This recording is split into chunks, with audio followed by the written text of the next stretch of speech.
اب علمی، فکری اور تاریخی تحریریں صرف پڑھی نہیں سنی بھی جا سکتی ہیں۔ اشراق، امریکہ کی آڈیو سٹوریز میں۔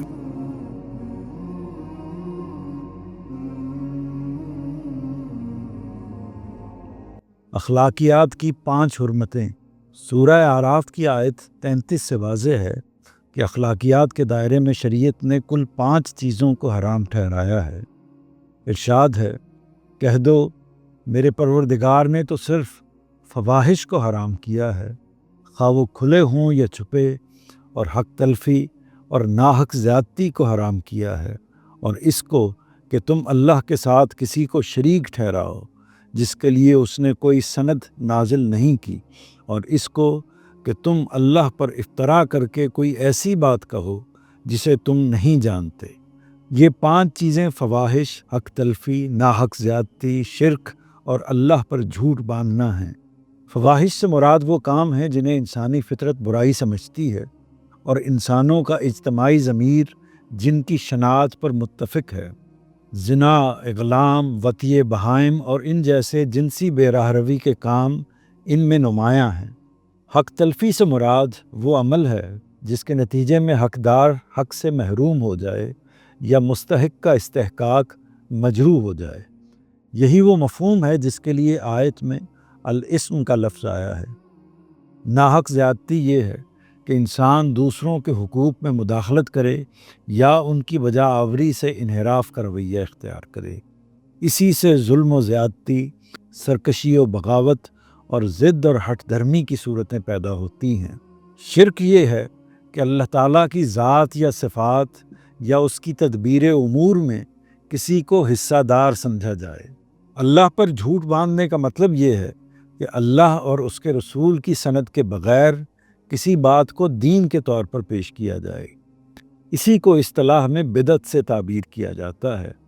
حکم کے آغاز میں انما یعنی صرف کا کلمہ حصر اس امر پر دلیل قاطع کی حیثیت رکھتا ہے کہ ان میں نہ کسی چیز کا اضافہ ہو سکتا ہے اور نہ کمی کی جا سکتی ہے۔ لہٰذا قرآن و حدیث میں مذکور تمام اخلاقی حرمتوں کو انہی 5 حرمتوں کے ذیل میں شمار کیا جائے گا۔ استاد گرامی نے لکھا ہے، کھانے پینے کی چیزوں کے علاوہ اللہ نے صرف 5 چیزیں حرام قرار دی ہیں۔ ایک فواحش، دوسرے حق تلفی، تیسرے ناحق زیادتی، چوتھے شرک اور 5ویں بدعت۔ خدا کی شریعت میں یہی 5 چیزیں حرام ہیں، ان کے علاوہ کوئی چیز حرام نہیں ہے۔ حلال و حرام کے معاملے میں یہ خدا کا اعلان ہے، لہٰذا کسی کو بھی حق نہیں پہنچتا کہ وہ ان کے علاوہ کسی چیز کو حرام ٹھہرائے۔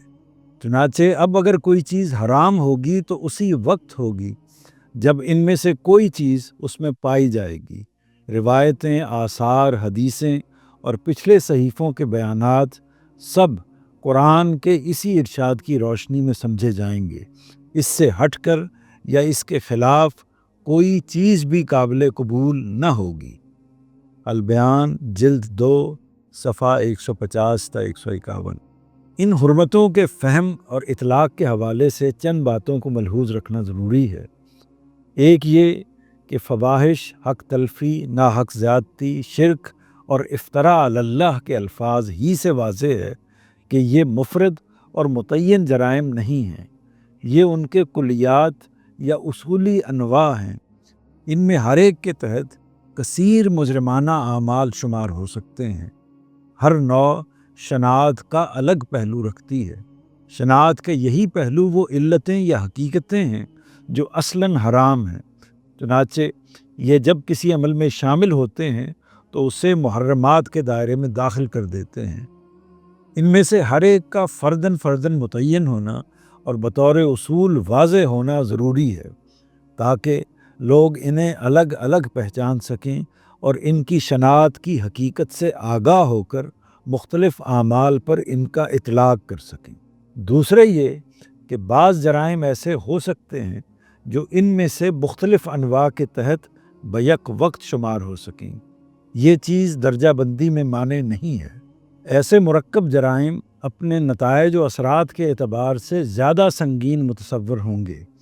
ان کی سب سے نمایاں مثال شرک کا بدترین جرم ہے۔ یہ افتراء علی اللہ ہے اور بیک وقت حق تلفی اور ناحق زیادتی کے تحت آتا ہے۔ ظاہر ہے کہ یہ ان دونوں پہلوؤں سے قابل مواخذہ ہوگا۔ مزید برآں ایسے جرائم ہو سکتے ہیں جو فواحش، حق تلفی اور ناحق زیادتی تینوں نوعیتوں کا مجموعہ ہوں۔ اس کی مثال قحبہ گری اور زنا بالجبر ہے۔ اس طرح کے جرائم میں متعلقہ انواع کی انفرادیت پوری طرح قابل فہم ہوتی ہے اور جرم کی سنگینی میں اضافے کا باعث ہوتی ہے۔ تیسرے یہ کہ دین کے اوامر جنہیں مثبت طور پر بجا لانے کا حکم دیا گیا ہے، ان سے انحراف بھی من جملہ منکرات ہے اور عند اللہ قابل مواخذہ ہے، مگر انہیں محرمات اور مناہیات میں شامل نہیں کیا جا سکتا۔ عبادات اور اخلاقیات کے تمام ایجابی احکام کی پیروی دین کا مطلوب ہے، یہ اوامر میں شمار ہوں گے، انہیں نواہی میں شمار نہیں کیا جائے گا۔ حرام چیزوں کا تعلق نواہی سے ہے، انہیں اوامر میں شمار کر کے خلط مبحث پیدا نہیں کرنا چاہیے۔ چوتھے یہ کہ ایجابی احکام سے متعلق تمام ممنوعات ایجابی احکام ہی کا جز ہوتے ہیں، انہیں الگ سے محرمات میں شامل نہیں کیا جاتا۔ مثلاً نشے یا جنابت یا حیض و نفاس کی حالت میں نماز پڑھنے کی ممانعتیں حرمتیں نہیں ہیں، نماز کی شرطیں ہیں۔ اسی طرح سورج کے طلوع و غروب کے اوقات کو نماز پڑھنے کے ممنوع اوقات کہا جاتا ہے، منہیات میں شمار نہیں کیا جاتا۔ روزے میں کھانے پینے اور بیویوں کے پاس جانے سے اجتناب کو بھی حرام کے دائرے میں نہیں سمجھا جاتا، کیونکہ یہ اجتناب ہی تو اصل میں روزہ ہے۔ مزید یہ کہ اگر کوئی شخص دین کے فرائض نماز، روزہ، زکوٰۃ کو ادا کرنے سے روگردانی کرتا ہے تو اسے ان کا منکر یا تارک کہا جائے گا، حرام کار نہیں کہا جائے گا۔ پانچویں یہ کہ اللہ تعالیٰ اور اس کے رسول صلی اللہ علیہ وسلم کے وہ فرمودات جو آداب کی نوعیت کے ہیں اور جن میں ادباً، تادیباً یا تنبیہاً مختلف چیزوں سے روکا گیا ہے، وہ بھی حرمتوں میں شامل نہیں ہیں۔ مثال کے طور پر سورہ مائدہ کی آیت 101 میں فرمایا ہے، ایمان والو ایسی باتیں نہ پوچھا کرو جو اگر تم پر ظاہر کر دی جائیں تو تمہیں گراں ہو۔ سورہ بقرہ کی آیت 154 میں ارشاد ہے، اور جو لوگ اللہ کی راہ میں مارے جائیں انہیں یہ نہ کہو کہ مردہ ہیں۔ سورہ انعام کی آیت 108 میں ہے، تم لوگ انہیں گالی نہ دو جن کو اللہ کے سوا یہ پکارتے ہیں۔ نبی صلی اللہ علیہ وسلم کا نماز کے دوران میں تھوکنے سے منع کرنا، 3 لوگوں میں سے 2 کو سرگوشی کرنے سے روکنا، 3 دن سے زیادہ بول چال بند رکھنے کی ممانعت فرمانا اسی نوعیت کے احکام ہیں، چنانچہ ان کے لیے حرام کی اصطلاح اختیار نہیں کی جائے گی۔ چھٹے یہ کہ قرآن و حدیث میں ممانعت کے لیے جو اسالیب مثلاً لا، نہا، حرما، لا یحل، اجتنبو وغیرہ استعمال ہوتے ہیں، ان سے قطعی حرمت کا حکم اخذ کرنا لازم نہیں ہے۔